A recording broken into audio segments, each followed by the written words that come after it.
Gedung TL Lama ITB.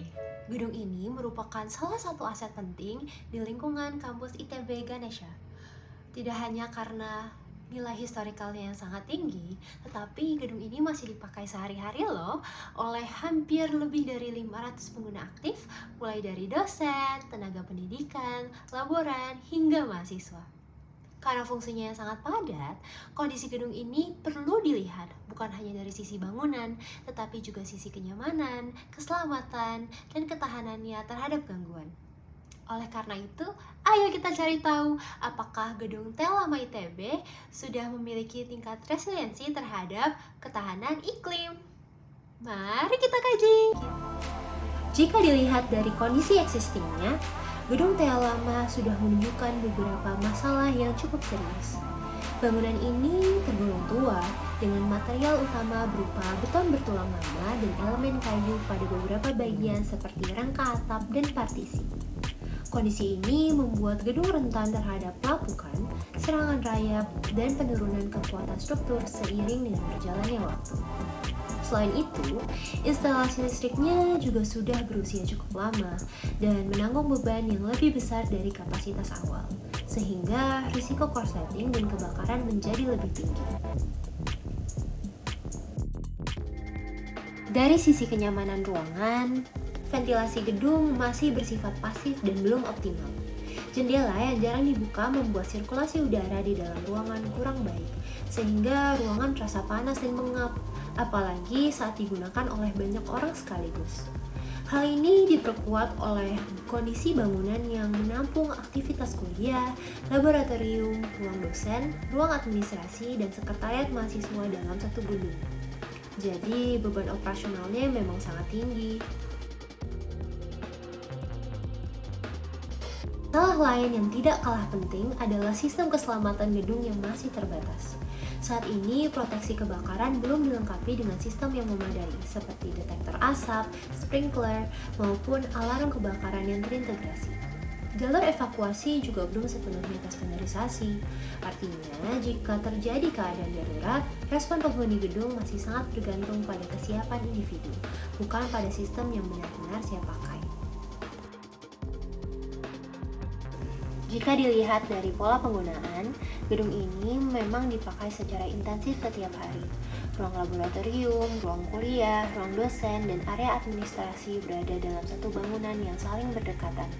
Kondisi ini menimbulkan risiko kontaminasi silang terutama dari aktivitas laboratorium ke area umum.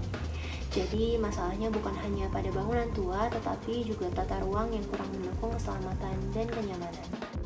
Dari kondisi tersebut, risiko yang paling besar ternyata bukan hanya gempa atau bencana besar lainnya, tetapi juga gangguan harian seperti kualitas udara yang buruk, panas berlebih, dan kepadatan penggunaan yang tinggi.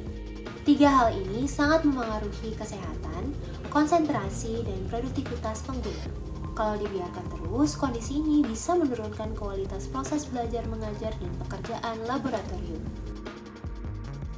Selain itu, gedung TL Lama juga memiliki risiko terhadap kebakaran dan gempa bumi. Risiko kebakaran meningkat karena material kayu, instalasi listrik usang, dan aktivitas laboratorium yang melibatkan bahan kimia serta peralatan bertegangan tinggi. Sementara itu, risiko gempa juga tinggi karena lokasi kampus dekat dengan sesar lembang, sedangkan bangunannya belum didesain mengikuti standar gempa modern. Jadi, dari sisi resiliensi, gedung ini masih tergolong rentan.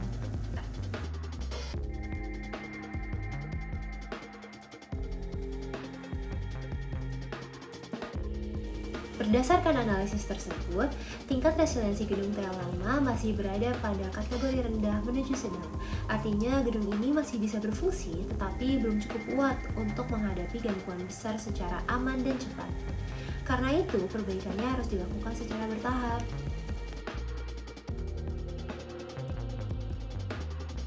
Langkah pertama yang bisa dilakukan adalah perbaikan cepat pada ventilasi, penataan ulang ruang, audit instalasi listrik, penyusunan SOP tanggap darurat, dan simulasi evakuasi rutin. Ini penting karena dampaknya bisa langsung dirasakan oleh pengguna. Selain itu, perlu dilakukan penguatan menengah seperti modernisasi sistem proteksi kebakaran, pembaruan instalasi listrik utama, peningkatan kualitas udara indoor, dan perbaikan drainase sekitar gedung. Untuk jangka panjang, solusi yang paling strategis adalah renovasi menyeluruh atau relokasi sebagian fungsi berisiko tinggi, terutama laboratorium. Ini penting karena beberapa masalah pada gedung tua tidak bisa diselesaikan hanya dengan perbaikan kecil. Gedung juga perlu dikelola dengan sistem pemeliharaan berbasis kondisi, agar perawatan menjadi preventif dan tidak lagi reaktif. Dapat disimpulkan bahwa gedung TA lama merupakan aset penting yang mempunyai fungsi besar, juga nilai historikal yang tinggi. Tetapi gedung ini juga menyimpan banyak kerentanan. Fokus utama peningkatan resiliensi untuk gedung TA lama dapat dimulai dari perbaikan kondisi fisik dan kenyamanan ruangan. Lalu dilanjutkan dengan penguatan keselamatan dan akhirnya ke solusi jangka panjang yang lebih menyeluruh.